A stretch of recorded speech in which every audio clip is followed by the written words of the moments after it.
j'ai cette pensée qui plutôt je me suis arrêté sur un mot et j'aimerais parler avec vous de l'alliance. Et lorsque l'on parcourt les Écritures, on se rend compte que ce thème de l'alliance, c'est un terme qui est quand même assez fort. Pourquoi ? Parce qu'on pourrait tout interpréter dans les Écritures au travers du prisme de l'alliance. Depuis le début du récit de la Genèse, depuis la création et jusqu'à la fin du chapitre de l'Apocalypse, on pourrait voir tout au travers des Écritures, une révélation de l'alliance. L'alliance qui est déjà présente dans le jardin d'Éden, où Dieu va faire alliance avec un homme, avec Adam, avec Ève. Il va se révéler après de cette lignée d'Abraham, d'Isaac, de Jacob, d'Israël, cette alliance qui est renouvelée au peuple d'Israël, confirmée en David, où Dieu va dire qu'il y aura toujours un successeur de la lignée sur son trône, et cette alliance aussi qui est pleinement révélée en la personne de Jésus-Christ. Et lorsque l'on regarde et qu'on étudie les Écritures, la Bible, on remarque finalement que le thème de l'alliance se retrouve aussi souvent que le thème du règne de Dieu qui paraît presque dans toute la parole de Dieu.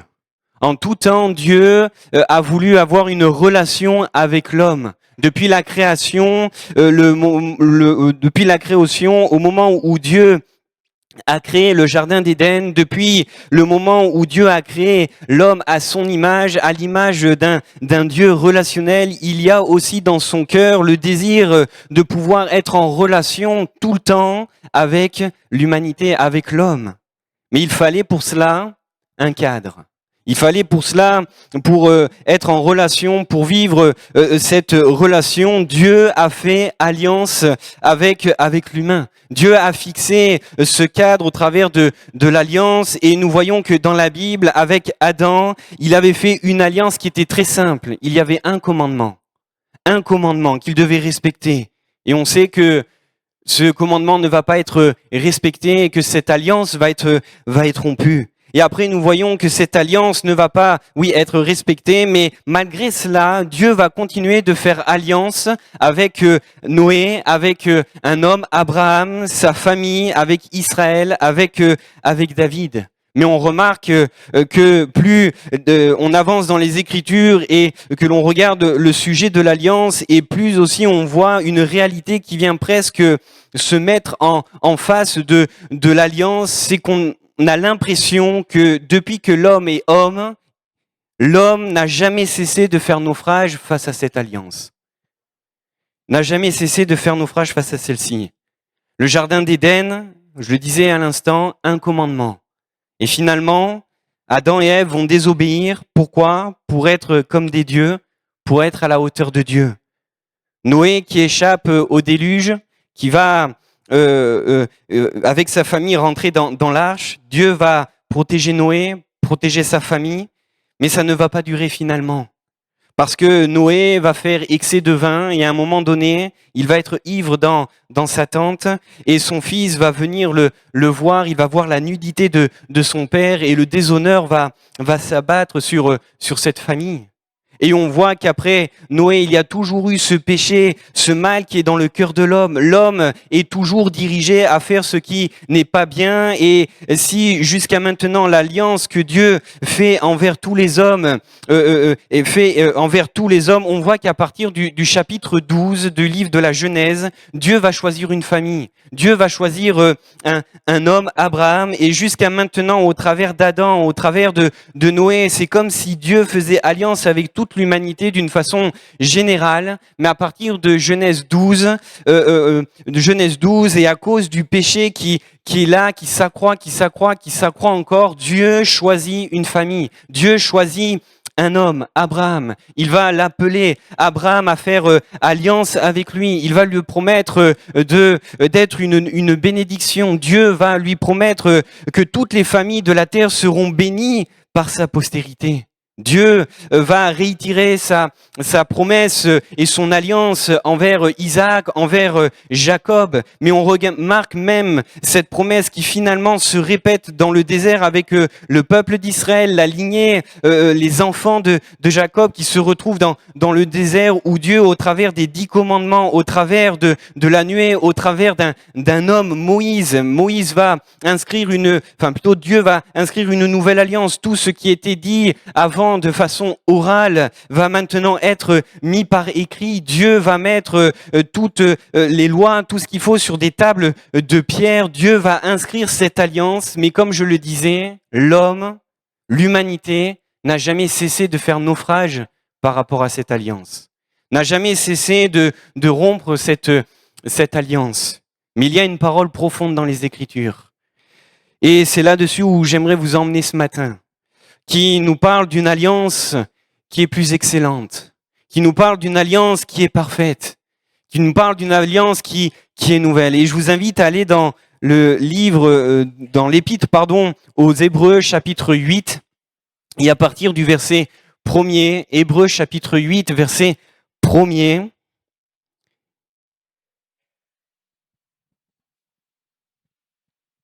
On lira les 7 premiers versets. Il nous est dit ceci: le point capital de ce qui vient d'être dit, c'est que nous avons un tel souverain sacrificateur qui s'est assis à la droite du trône de la majesté divine dans les cieux, comme ministre du sanctuaire et du véritable tabernacle, qui a été dressé par le Seigneur et non par un homme. Tout souverain sacrificateur est établi pour présenter des offrandes et des sacrifices. Il est donc nécessaire que celui-ci ait aussi quelque chose à présenter. S'il était sur la terre, il ne serait même pas sacrificateur, puisque là sont ceux qui présentent les offrandes selon la loi. Ils célèbrent un culte, image et ombre des choses célestes, comme Moïse en fut divinement averti lorsqu'il allait construire le tabernacle, et soin lui fut-il dit de tout faire d'après le modèle qui t'a été montré sur la montagne. Mais maintenant, et ici il est question de Jésus, il a obtenu un ministère d'autant supérieur qu'il est le médiateur d'une alliance plus excellente qui a été établie sur les meilleures promesses. En effet, si la première alliance avait été sans défaut, il n'aurait pas été question de la remplacer par une seconde. Amen. Et je voudrais qu'on puisse relire ce verset 6. Mais maintenant Jésus a obtenu un ministère d'autant supérieur qu'il est le médiateur d'une alliance plus excellente qui a été établie sur des meilleures promesses. Amen. Et si j'ai pris en introduction le temps de vous faire ce panorama un peu des alliances, de cette volonté de Dieu de s'allier, de s'engager avec l'être humain, de vivre cette relation, la Bible est formelle. Et l'auteur de l'épître aux Hébreux vient nous déclarer que Jésus est venu présenter cette alliance, mais cette alliance qui est meilleure, qui est plus excellente. Jésus est venu présenter une nouvelle alliance. L'ancienne alliance était bonne, mais Christ est venu nous présenter une alliance qui est bien plus meilleure, bien plus supérieure. Et ce matin, il nous faut comprendre que nous faisons partie normalement et nous devons faire partie de cette nouvelle alliance qui est plus excellente de toutes les alliances qui ont été faites jusqu'à maintenant, faites entre l'homme et Dieu, qui est plus excellente et supérieure que l'alliance qui a été faite avec le peuple d'Israël et qui finalement est l'alliance de Dieu et de son Église. Et j'aimerais le rappeler ce matin et vraiment l'inscrire, cette alliance dont Jésus est le médiateur est supérieure à toutes les autres alliances. Dieu est un Dieu d'alliance, Dieu est un Dieu de relation, et Dieu a envoyé Jésus afin, et on l'a lu, d'être le médiateur de cette nouvelle alliance, de cette alliance qui est plus excellente. Et j'aimerais voir avec vous ce matin cette supériorité de l'alliance et répondre à cette question. Pourquoi ? Parce que c'est bien beau de dire que cette alliance est nouvelle et qu'elle est plus supérieure, qu'elle est plus excellente. Mais en quoi cette alliance est-elle meilleure ? En quoi cette alliance est-elle nouvelle ? Est-elle plus excellente que les anciennes ? Alors normalement, il y a un plan qui va s'afficher, si on peut. Et on va voir premièrement que cette alliance, elle est plus excellente parce que c'est une alliance de grâce. Et on va se plonger dans cette réflexion concernant cette alliance. Vous allez remarquer que toutes les alliances qui concernent qui concernent ce qu'on a pu dire au début, les alliances qui ont précédé la venue de Jésus, ont toutes été basées sur ce que l'homme était capable de faire, sur ce que l'homme était capable d'accomplir. Tout a été basé sur des œuvres de l'homme.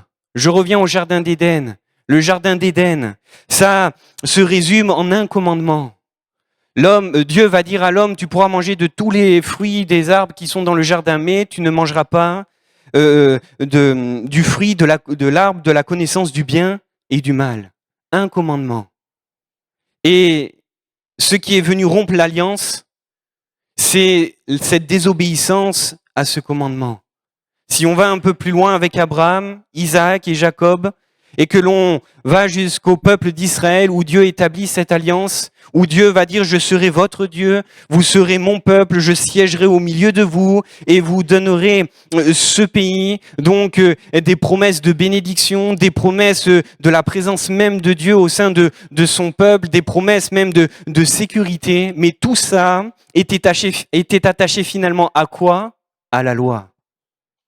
Quand on regarde la vie du peuple d'Israël et de ce peuple de l'ancienne alliance, tout était régi par la loi. Pour vous donner une petite idée, j'ai regardé, mais il y a plus de 600 lois qui avaient été établies dans le but de cette alliance et dans le cadre de cette alliance. Et pour que le peuple puisse demeurer et rester dans cette alliance exigeait l'obéissance complète de ces 600 lois. De ces plus de 600 lois. Ces lois n'étaient pas des lois qui étaient au-dessus d'eux. Ces lois n'étaient pas des lois pardonnez-moi du terme, un peu farfelues, mais c'était la loi même de Dieu, des principes même de vie. C'était des fois même des principes de bon sens. Mais toutes ces lois, c'était ce qui permettait au peuple de rester dans le cadre de cette alliance. Ce qui permettait à Israël de rester en dehors du jugement. Et on remarque dans la Bible que dès que le moment où le peuple d'Israël, où le peuple va désobéir à la loi, ce qui se passe, c'est que la colère de Dieu s'abat. La colère de Dieu vient. Cette colère qui n'est pas une colère comme on peut la connaître nous, pas comme notre colère, mais la colère de Dieu qui est attachée à sa justice. Parce qu'il y a désobéissance au commandement, parce qu'il y a un contrat de l'alliance qui est en train de se rompre et automatiquement ça entraîne le jugement de Dieu. Et toute l'ancienne alliance s'est heurtée à l'incapacité de l'homme à faire ce que Dieu lui demandait de faire.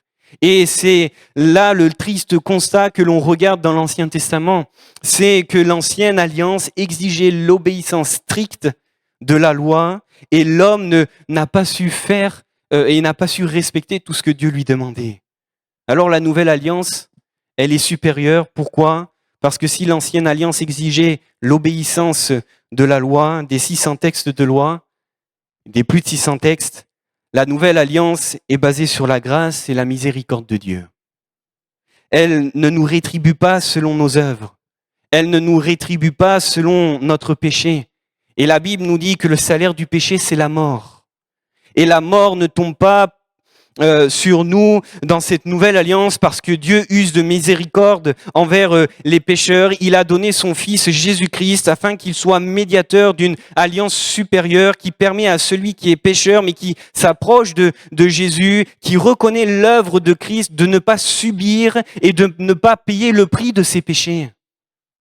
Cette alliance, elle est supérieure parce que c'est une alliance de miséricorde, mais c'est une alliance de grâce. Parce que si Dieu ne nous donne pas ce que nous méritons à cause de nos péchés, Dieu nous donne ce que nous ne méritons pas, ses bénédictions, ses promesses. Et regardez le texte que nous avons lu en introduction, l'auteur de l'Épître aux Hébreux va dire qu'il est le médiateur d'une alliance plus excellente qui a été établie sur de meilleures promesses.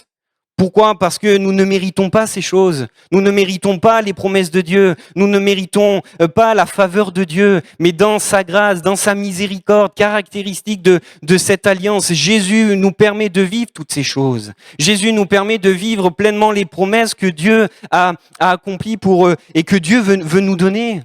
Nous ne sommes pas juifs, nous ne sommes pas de ceux qui appartiennent à la lignée d'Abraham, de ceux qui héritons normalement de cette lignée qui pouvait vivre les commandements et tout ce que le Seigneur avait donné pour le peuple d'Israël. Mais dans cette nouvelle alliance, l'alliance, elle est là supérieure parce que la grâce et la miséricorde s'étend à toute l'humanité, à tout le monde, tous ceux qui veulent reconnaître et accepter Jésus.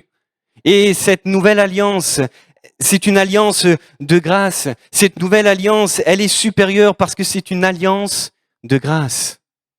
Dans l'Ancien Testament, Dieu a usé de grâce par moments, a usé de miséricorde, mais l'alliance était basée sur des commandements qu'il fallait respecter. Et cette nouvelle alliance que Jésus est venu instaurer, est venu inaugurer, je le redis, mais c'est une alliance de grâce. Et peut-être que quelqu'un ce matin a besoin de se rappeler cela. Peut-être que quelqu'un ce matin, qui à cause d'avoir fait toutes sortes de choses, se sent exclu des promesses de Dieu, se sent exclu de toutes sortes de choses et de pouvoir même vivre la vie de Dieu. J'aimerais te dire, là où le péché a abondé, la grâce de Dieu peut surabonder. Parce que l'alliance que Jésus est venu instaurer est une alliance de grâce. Et tant que la porte de la grâce sera ouverte, tant que le Seigneur ne sera pas revenu, tant que nous serons, que les choses ne seront pas arrêtées, il y aura pour toi la possibilité de vivre encore cette grâce. Parce que l'alliance que Jésus est venu présenter, offrir aux hommes, t'offrir à toi est une alliance de grâce supérieure. Parce qu'elle ne tient pas compte de nos péchés, parce qu'ils sont lavés du sang de Jésus-Christ et qui nous offre cette vie, que nous méritons pas. Cette alliance, elle est supérieure parce que c'est une alliance de grâce. Cette alliance, elle est supérieure aussi parce que le sang qui scelle cette alliance est supérieur. Remarquez que dans l'Ancien Testament, l'ancienne alliance était quand même basée sur le sang. Après avoir lu les commandements au peuple, Moïse va sceller l'alliance et les exigences sur les tables de la loi. Il va asperger de sang sur les tables de la loi sur le peuple. Et c'est ce que même l'auteur de l'Épître aux Hébreux va nous dire dans Hébreux 9, verset 20. Ceci est le sang de l'alliance que Dieu a donné pour vous. Ce sang, c'était le sang des animaux, et tout l'exercice du culte a toujours été tourné autour du sang. Il fallait que des animaux soient tués, il fallait qu'il y ait des sacrifices sanglants parce que le sang avait une importance dans l'alliance. Le grand prêtre, le grand souverain sacrificateur lui-même, pour entrer dans la présence de Dieu, imaginez-vous, pour pouvoir se présenter devant Dieu, il devait amener du sang. Il ne pouvait pas le faire quand il avait envie, mais il le faisait une fois par an, le jour où on célébrait le pardon des péchés, le jour où les péchés étaient expiés devant le Seigneur. Mais l'alliance nouvelle, elle est supérieure, car le sang qui scelle cette alliance n'est pas celui d'un animal, mais c'est celui de Jésus-Christ.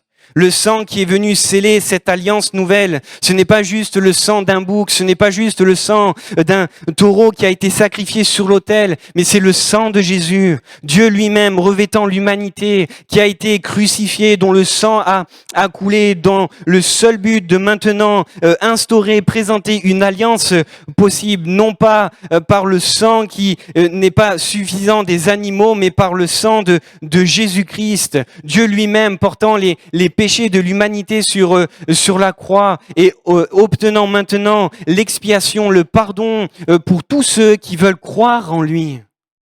Mon frère, ma sœur, c'est ce que Jésus lui-même va dire lors du repas de la Pâque. Et ce matin, on a pris la Sainte Seine. Et Jésus même, qu'est-ce qu'il va dire pendant ce repas à ses disciples? Cette coupe est la nouvelle alliance en mon sang.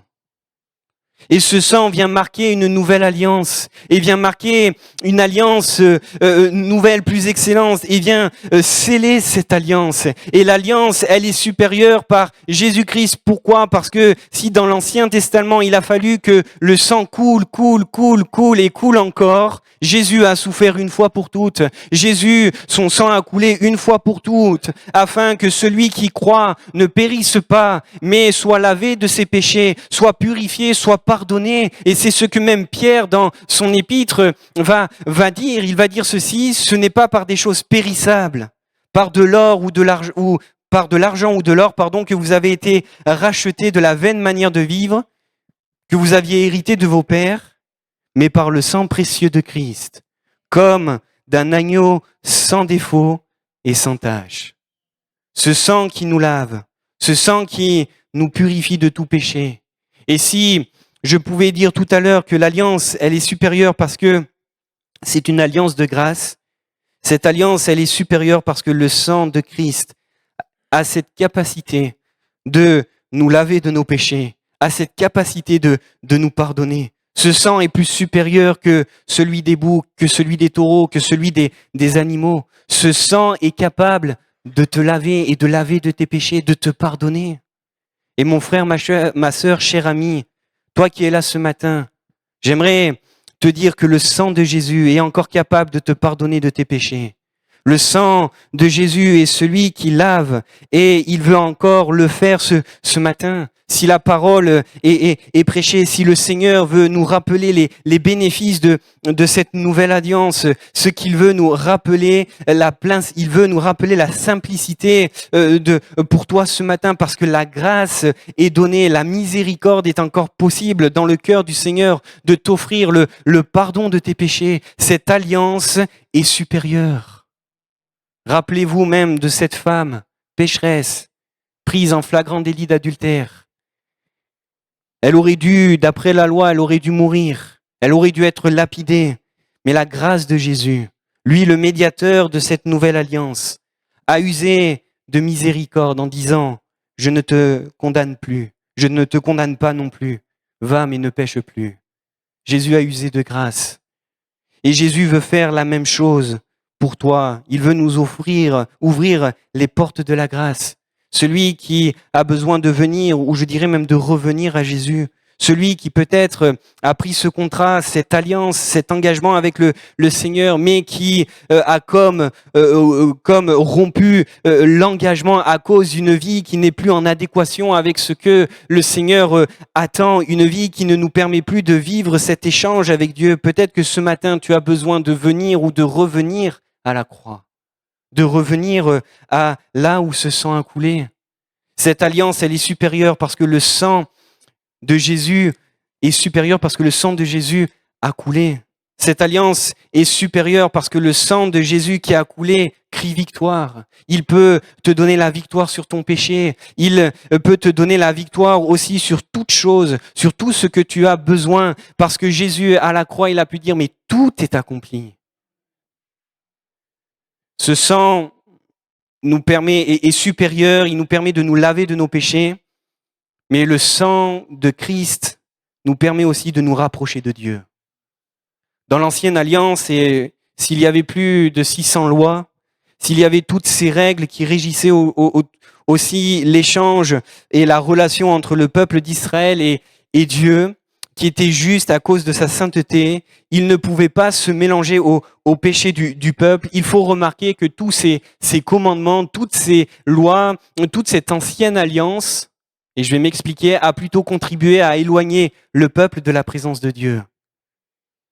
Lorsque Dieu descend sur la nuée pour donner les 10 commandements à Moïse, il est interdit de venir près de la montagne. Seul Moïse a le droit d'entrer. Quand il est question de faire le tabernacle et de faire le lieu très saint, où Dieu a proclamé, a promis que du haut du propitiatoire, le couvercle de l'arche, il résiderait. Et ben dans ce lieu où Dieu a dit qu'il résiderait, seul le souverain sacrificateur pouvait rentrer, pas n'importe quand, mais une fois par an. Et finalement, toutes ces lois Ce sang qui a coulé ne permet pas au peuple de s'approcher pleinement et librement de la présence de Dieu. Rappelez-vous aussi de ce passage dans 2 Samuel 6, le premier transport de l'arche par David. Il y a un homme, Uza plein de bon sens et sûrement plein de bonne volonté, plein de bonnes dispositions. Alors que l'arche est en train d'être transportée, il a vu l'arche qui était en train de pencher et la Bible nous dit que Uza veut donner un coup de main pour éviter que l'arche tombe et il va poser sa main sur l'arche pour essayer de la redresser. Et la Bible nous dit quoi? Qu'il est mort. Pourquoi? Parce que même les règles de l'ancienne alliance ne permettaient pas au peuple de s'approcher librement de la présence de Dieu. Et mon frère, ma sœur, j'aimerais le rappeler, cette nouvelle alliance, elle est supérieure. Oui, parce que c'est une alliance de grâce. Oui, parce que c'est une alliance qui nous parle du sang qui est supérieur, qui nous lave des péchés. Mais cette alliance, elle est aussi supérieure parce qu'elle nous rapproche de Dieu et de sa présence. C'est ce que l'auteur de l'Épître aux Hébreux pourra dire. J'ai pas la référence, mais je crois que c'est Hébreux 4, verset 16. Nous pouvons nous approcher avec assurance du trône de la grâce. Librement, littéralement, nous pouvons nous approcher avec assurance du propitiatoire, de ce lieu qui était interdit, ce même lieu qui était impossible d'accès par le souverain sacrificateur. S'il n'était qu'une fois par an, cet homme pouvait y rentrer, mais l'auteur de l'Épître aux Hébreux nous dit, lui, le médiateur de la nouvelle alliance, lui qui a inauguré une route nouvelle, il nous permet maintenant, recouvert par le sang de Jésus, non pas de rester à l'extérieur, mais d'entrer jusque dans le lieu très saint, là où personne ne pouvait aller.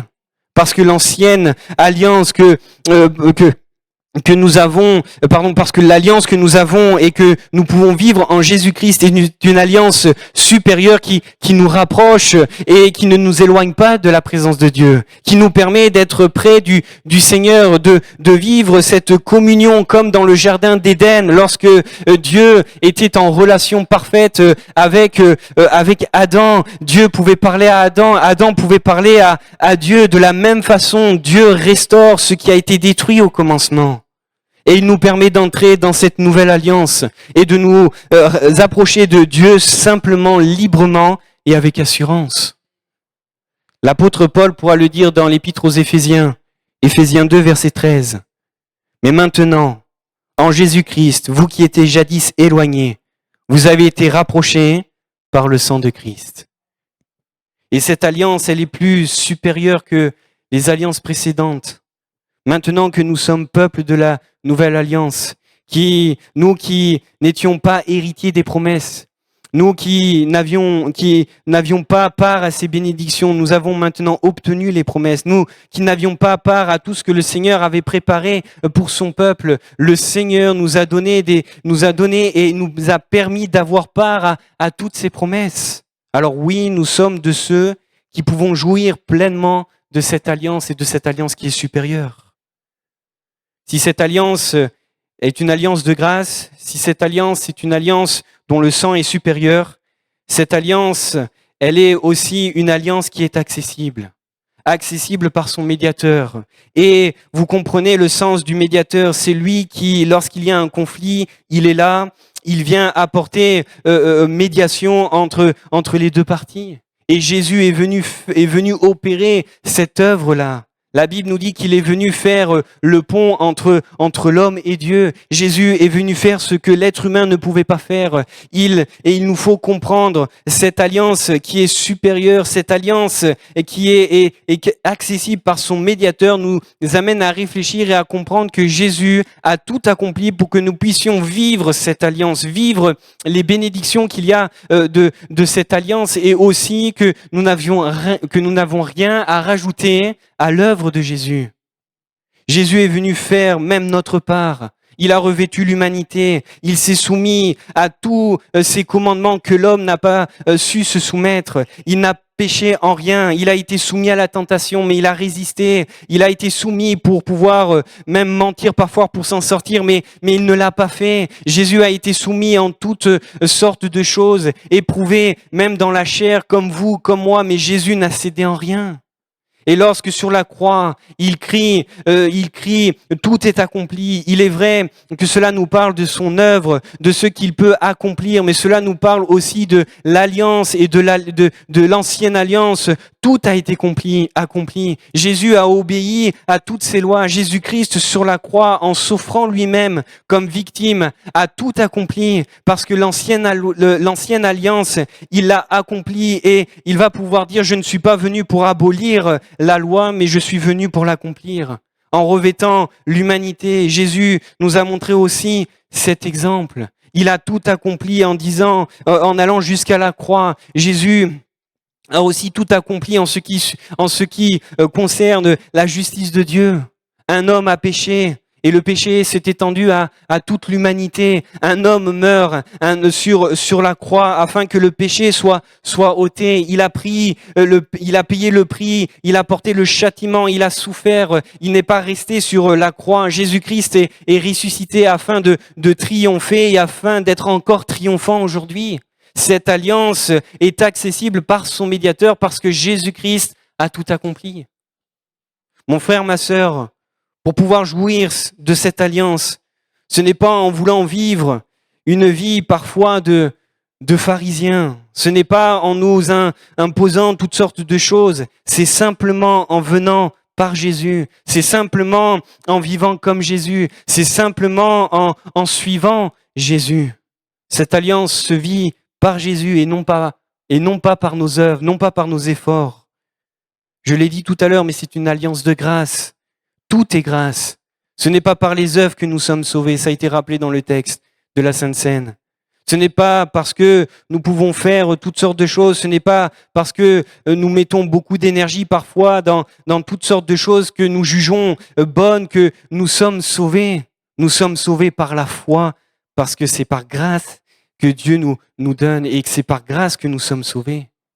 Et pour pouvoir vivre cette relation, cette nouvelle alliance, cette alliance, et bénéficier de cette alliance, pour pouvoir jouir de ses meilleures promesses, il n'est pas question d'en faire beaucoup, mais il est question simplement de suivre Jésus-Christ.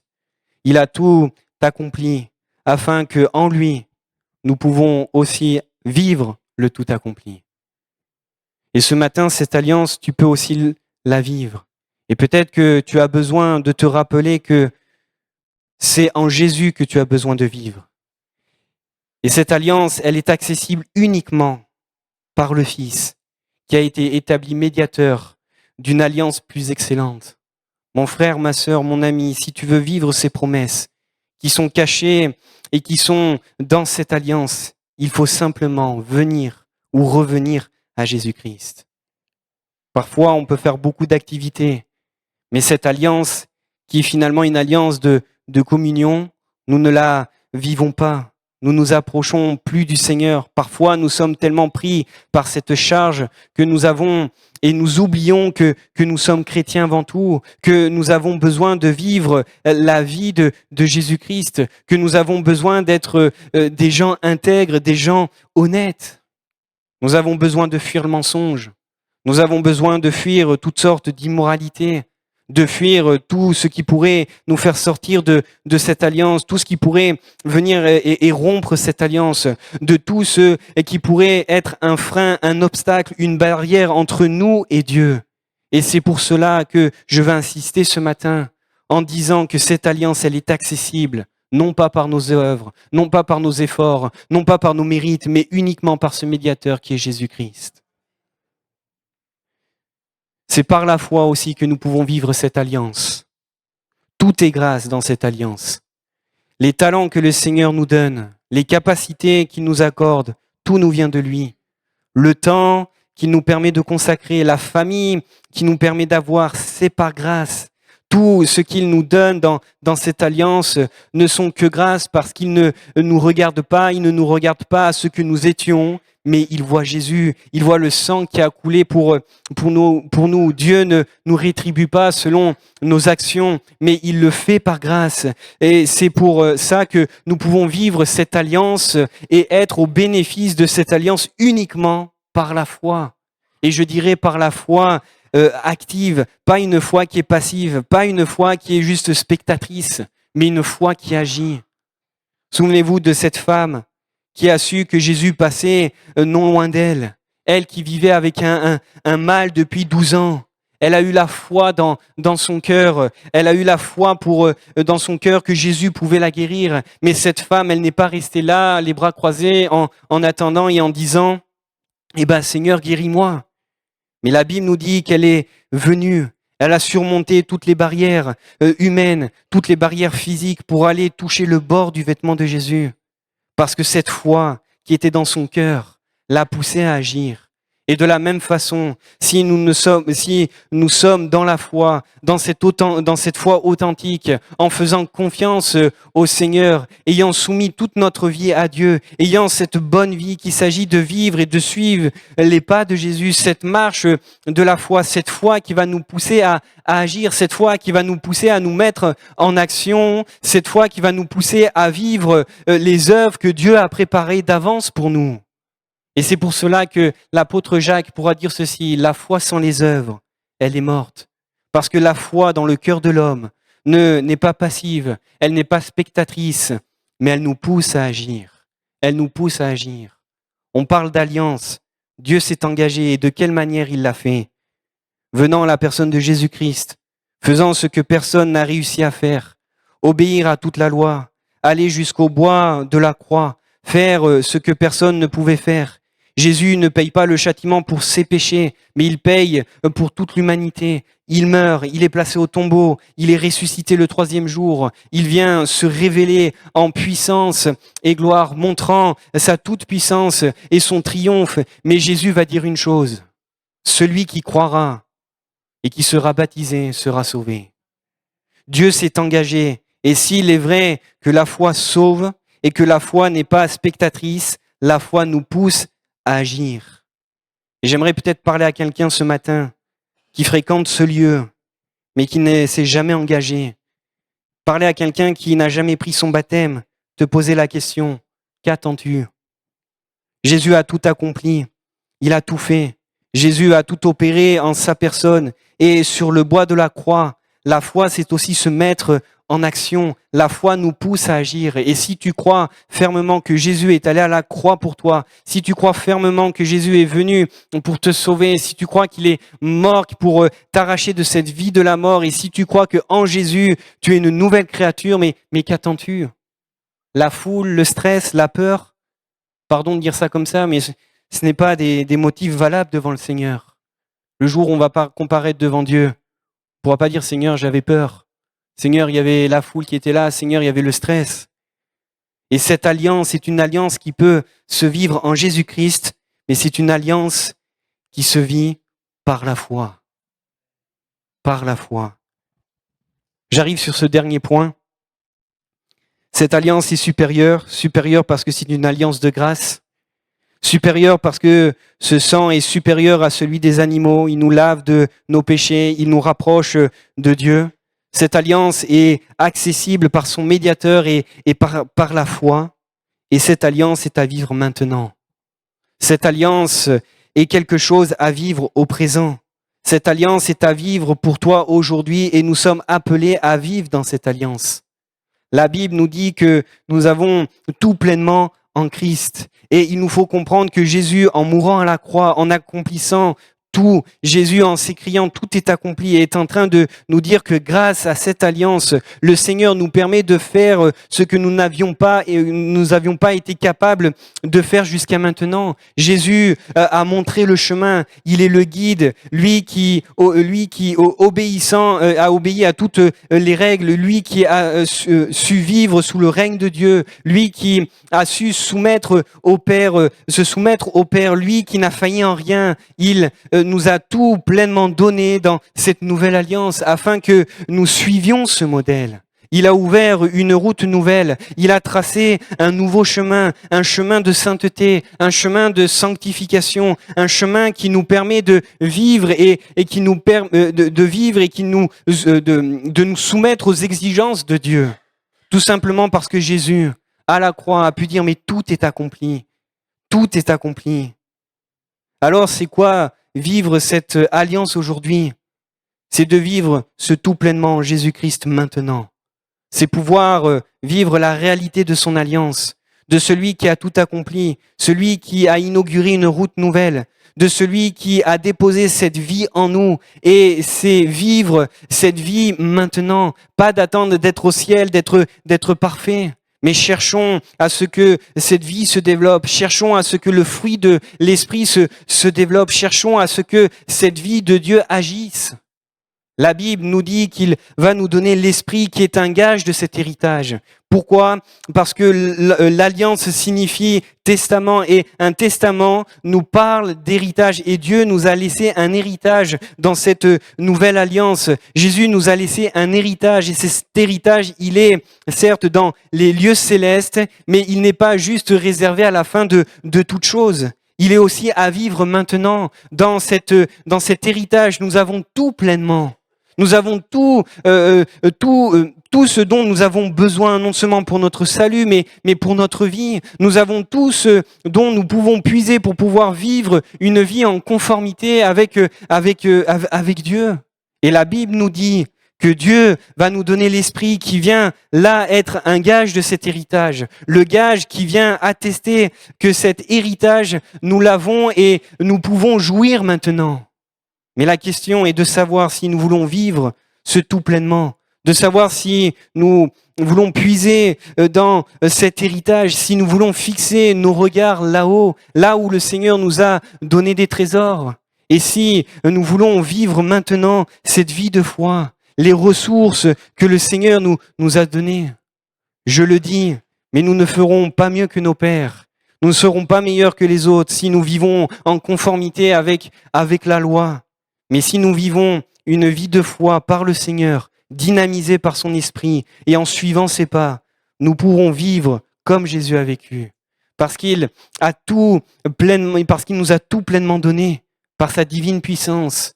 Il nous a tout donné en ce qui concerne la vie éternelle, mais la piété. Nous avons tout, mais il est question pour nous de vouloir vivre maintenant cette alliance.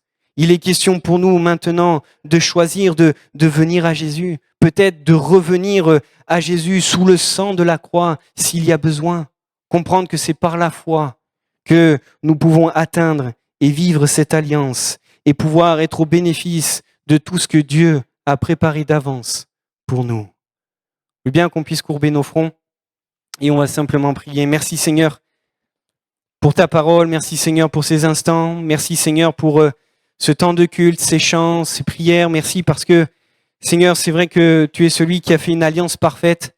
Tu es celui, Seigneur, qui veut une relation avec l'homme. Mais Seigneur, la vie nous montre et la parole de Dieu nous montre que l'homme est incapable de tenir toutes les exigences que tu demandes. Et c'est pourquoi, Seigneur, tu t'es fait homme. Tu as donné ce qu'il y avait de plus précieux pour que nous puissions, Seigneur, être tout à nouveau bénéficiaires de cette alliance, que nous puissions avoir part aux ressources, part à toutes ces richesses. Merci Seigneur pour ton œuvre parfaite. Merci parce que Seigneur, dans ce tout accompli, nous avons tout, Seigneur, ce dont nous avons besoin, non seulement pour notre salut, non seulement pour notre vie, mais pour notre vie éternelle. Je veux te rendre grâce, Père, pour ton amour, te rendre grâce pour ce don parfait. Merci pour tout. Amen. Amen. Juste quelques secondes sous le regard du Seigneur et peut-être rapprocher ce que nous avons entendu de dons spirituels que nous avons reçus, entendus, qui nous appelaient à dépendre du Seigneur.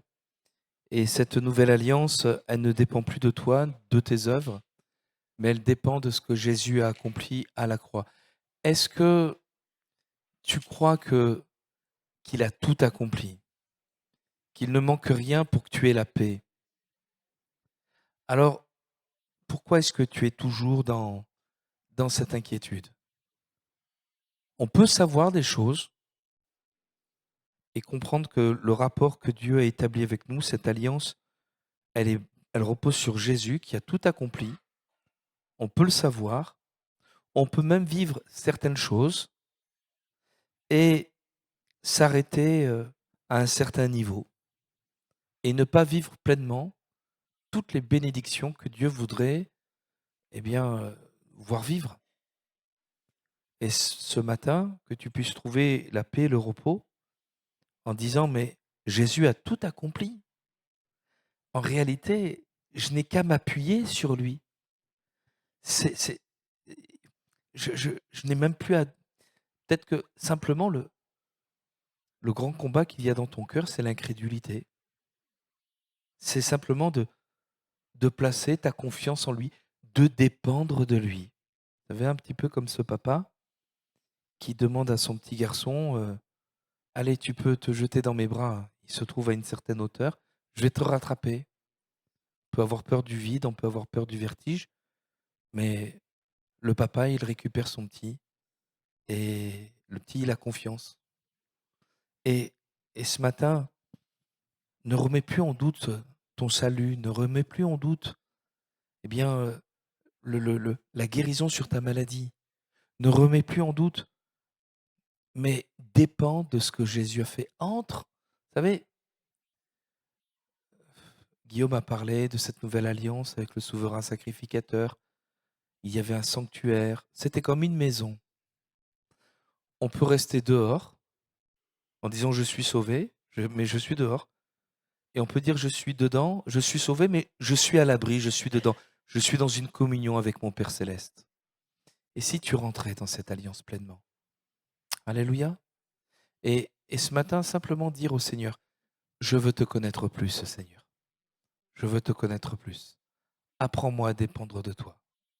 Tout a été accompli. Le sang de Jésus nous purifie de tout péché. On n'a rien à payer, c'est par grâce. C'est accessible parce que c'est par la foi. Maintenant, il n'y a qu'une seule chose, c'est ta décision.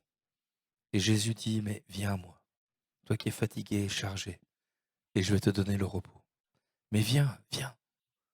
Et ce matin, que tu puisses venir à celui qui a tout accompli, que ta relation avec ton Père céleste, eh bien, elle obéisse à cette nouvelle alliance. Tu ne le connais pas comme un Dieu lointain, mais un Dieu qui est tout proche, qui n'a pas honte de t'appeler mon enfant et qui veut pourvoir à tous tes besoins. Alléluia. Quelqu'un peut-être a-t-il besoin qu'on prie pour lui ou pour elle parce qu'il a besoin de comprendre tout à nouveau cette alliance, ce rapport, cette relation que Jésus veut qu'il ait avec lui. Si quelqu'un voudrait dire, mais moi j'ai besoin d'une communion encore plus enrichie avec le Seigneur, peut-être on pourrait prier. Si quelqu'un veut que l'on prie pour lui, vous levez votre main en disant, voilà, je veux plus du Seigneur. Je veux entrer dans ce lieu secret, je veux entrer dans ce lieu très saint, je veux goûter à la présence de Dieu. Alors on va prier, alléluia, tous ensemble. Seigneur Jésus, je veux t'apporter ces bien-aimés, Seigneur, qui sont peut-être fatigués parce qu'ils bataillent et ils luttent avec leurs propres efforts, alors que, comme on l'a très bien entendu, tu as déjà tout accompli. Seigneur, et tu vois parfois notre ignorance, Seigneur, nous met en défaut et nous éloigne de toi. Mais ce matin, Seigneur, nous avons pris connaissance de cette nouvelle alliance en ton sang. Seigneur, où tu nous as ouvert la porte Seigneur, de ta présence. Le voile a été déchiré. Et tu vois, Seigneur, ces bien-aimés qui veulent te connaître davantage. Je te prie afin que ton Esprit Saint, le Saint-Esprit, on a entendu parler de sanctification, agisse pour leur donner soif de plus de toi, et qu'ils vivent cette nouvelle alliance, l'alliance qui est en Jésus-Christ, dans le Fils de Dieu, qui ne repose pas sur le sacrifice des boucs, des taureaux, mais qui repose sur le sacrifice de l'agneau de Dieu, lequel est mort une fois pour toutes. Alléluia. Et tu es ressuscité, Seigneur. À toi la gloire, Jésus. Nous te remercions et nous te bénissons, Seigneur, parce que nous sommes, Seigneur, témoins que cette nouvelle alliance a transformé nos vies. Seigneur, à toi toute la gloire, Jésus. Que ton nom soit béni, Seigneur. Amen. Amen. Gloire à Dieu. C'est riche, hein?